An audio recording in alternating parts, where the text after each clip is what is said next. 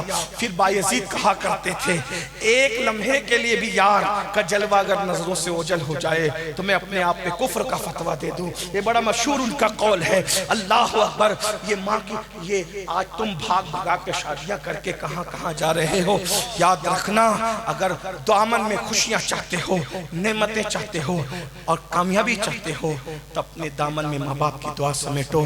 ہزاروں سال کی محنتیں وہاں نہیں لے جا سکتی جہاں ماں باپ کی دعا۔ حضور علیہ السلام فرماتے ہیں جو رمضان شریف پائے، محنت کر کے عبادت کر کے مغفرت نہ کروا لے، اللہ کی رحمت سے دور ہو جائے۔ میرے ذکر کے وقت مجھ پہ درود نہ پڑے، اللہ کی رحمت سے دور ہو جائے۔ ماں باپ کو پاک خدمت کر کے جنتی نہ ہو جائے، اللہ کی رحمت سے دور ہو جائے۔ یہ تینوں کام کیجئے، رمضان شریف میں خوب عبادت کیجئے، درود شریف کی کثرت کیجئے، ماں باپ کی خدمت کیجئے۔ اللہ تعالیٰ سب سے پہلے مجھے آپ سب کو توفیق عطا فرمائیں۔ گفتگو کے درمیان اگر کوئی غلطی ہو گئی ہو، اللہ پاک کی بارگاہ میں دعا ہے اللہ مجھے معاف کرے۔ استغفر اللہ ربی من کل ذنب واتوب الیہ وما علینا الا البلاغ۔ میری گفتگو ختم ہو گئی ہے۔ ہر مہمان ہمارے لئے قیمتی ہے نا، اور میرا بیان پورا ہوا لیکن ابھی جلسہ ختم نہیں ہوا ہے، اس لئے مہربانی ہنگامہ مت کیجیے گا۔ اس طرح کے پروگرامات کو سجانے کے لیے لاکھوں روپے خرچ کیے جاتے ہیں، مہینوں محنت کی جاتی ہے، جب ایسی محفلیں سجتی ہے۔ آپ لوگ ایک لاؤبالی حرکت کی وجہ سے پوری محفل پہ سوالیہ نشان کھڑا ہو جاتا ہے۔ جلسے اس وقت نگاہوں میں کھٹک رہے ہیں، آپ ہاتھ ایسے چمنے دوڑتے ہیں جیسے لگتا ہے جھگڑا ہو گیا۔ اگر وہ کلپ بنا کر کے لوگ حاسدین کے حوالے کر دے کہ ان کے جلسوں میں جھگڑا ہوتا ہے تو کم سے کم یہ جو ٹوٹی پھوٹی خدمت ہو رہی ہے نا، یہ بھی کہیں حاسدین کی نظر اس کو نہ لگ جائے۔ ہمارے جلسوں کا ڈسپلین ایسا ہونا چاہیے کہ صرف تقریریں تبلیغ نہ کرے، جلسے کا ماحول تبلیغ کرے، گزرنے والا بندہ دیکھے کہ یار جب ان کے جلسوں کے ڈسپلین کا یہ عالم ہے تو یہ قوم کتنی ڈسپلین والی ہوگی، تو یہ انداز ہونا چاہیے۔ دیکھو ملو مصافحہ کرو سب اپنی جگہ، لیکن مصافحہ کسی کو دھکا دے کے کرنا، دھکا دینا تو یہ ناجائز ہوا، مصافحہ کرنا تو یہ سنت ہوا۔ تو ایک حرام کام، ناجائز کام کر کے آپ ایک مستحب کام کے لیے بڑی اچھی بات نہیں ہے۔ ہمارے رسول صلی اللہ علیہ وسلم نے تو حجر اسود کے لیے بھی فرمایا کہ بھیڑ ہو تو صرف استلام کرو، لیکن یہ علماء کے لیے نہیں کہہ رہا ہوں کہ علماء کا استلام ایسا نہیں کہہ رہا ہوں، لیکن یہ کہ اتنی عظیم چیز ہے۔ فرمایا کہ حجر اسود اللہ کا ہاتھ ہے، دست قدرت ہے، جو اللہ سے مصافحہ کرنا چاہتے ہیں وہ حجر اسود کو چومے، گویا اللہ سے مصافحہ کرنے کے برابر ہے حجر اسود کا چومنا۔ لیکن اس کے لیے بھی حضور علیہ السلام نے فرمایا کہ بھیڑ ہو استلام کر لو، جو چومنے کا ثواب ہے وہ استلام کرنے کا ثواب ہے۔ تو اگر علامہ روح الامین صاحب سے آپ کو مصافحہ کرنے کا شوق ہو، نگاہوں سے بوسہ دیجئے چہروں کا، نگاہوں سے بوسہ دیجئے چہرے کا۔ اور آج آپ کے لیے ٹاسک یہ ہے، آج کے لیے ٹاسک یہ مجھے ملنا بہت پسند ہے، کیونکہ علماء فرماتے ہیں، سیدی اعلیٰ نے فتاوی رضویہ شریف میں لکھا جہاں 40 مومن جمع ہو ان میں ایک اللہ کا ولی ہوتا ہے۔ تو میں سوچتا ہوں یار کسی بیٹھے ہوئے 40 میں سے کوئی جو اللہ کا ولی ہوگا وہی مصافحہ کر لے تو مجھ پہ بھی جہنم حرام ہو جائے گی، میرا کام بن جائے گا، میں خود بھی چاہتا ہوں۔ لیکن ایک بات یہ ہے، آج میں آپ سے کسی سے مصافحہ نہیں کروں گا۔ کیوں؟ میں آپ کو ٹاسک دے رہا ہوں، کام دے رہا ہوں، ورک دے رہا ہوں آپ کو، اور ہوم ورک دے رہا ہوں۔ کیا؟ سنیے آپ سنیے، آپ کو آج مجھ سے مصافحہ نہیں کرنا، اور میں آپ پہ پابندی لگا رہا ہوں کہ ہمارے بڑے بھائی علامہ روح الامین سے مصافحہ آج نہیں ہوگا۔ کیوں؟ آج صرف اپنے ماں باپ سے مصافحہ ہوگا۔ اگر آج آپ اپنے ماں باپ سے جا کے مصافحہ کر کے ہاتھ چومتے ہیں، آئندہ جب آئیں گے مجھے بتائیے کہ میں نے ماں باپ کے ہاتھ چومنے شروع کر دیے، پھر اپنا ہاتھ آپ کو دیں گے۔ جب تک آپ چومنا چاہیں گے ہاتھ ہمارا ہوگا، قبضہ تمہارا ہوگا۔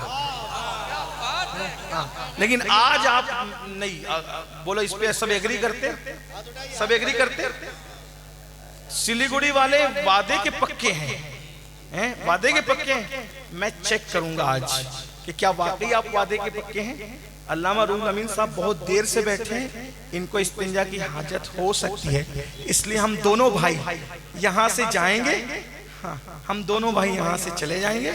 آپ لوگ دیکھتا ہوں چیک کر کے، اگر اس ایک جملے پر آپ نے عمل کیا تو میں سمجھوں گا کہ پورے جلسے پہ آپ عمل کریں گے، اور اس ایک جملے پہ آپ نے عمل نہیں کیا تو پھر آئندہ سال کے لیے مولانا نذیر جانے آپ جانے، ہم تو نہیں آئیں گے۔ اگر آپ تقریر پہ عمل نہیں کریں گے پھر کیوں آئے بھائی؟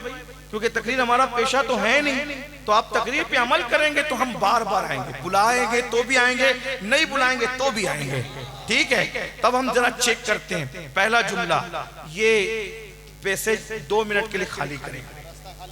اب ہم چیک کرتے ہیں، روح الامین بھی جا رہے اور ان کے پیچھے جدھر روح گئی ادھر جسم جائے گا، روح جا رہی ہے آگے، پیچھے پیچھے امین۔ السلام علیکم۔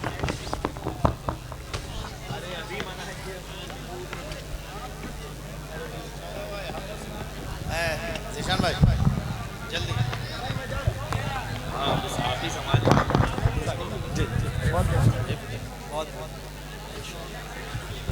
آپ حضرات دیکھیں، حضرت سے وعدہ کیے ہیں نا راستہ چھوڑ دیں، کیونکہ ہم سب کو حضرت کی ضرورت ہے۔ آئندہ سال بھی آئیں گے انشاءاللہ، اور آپ نے ایک آل رسول سے وعدہ کیا ہے، سائڈ کر راستہ بالکل بنائے۔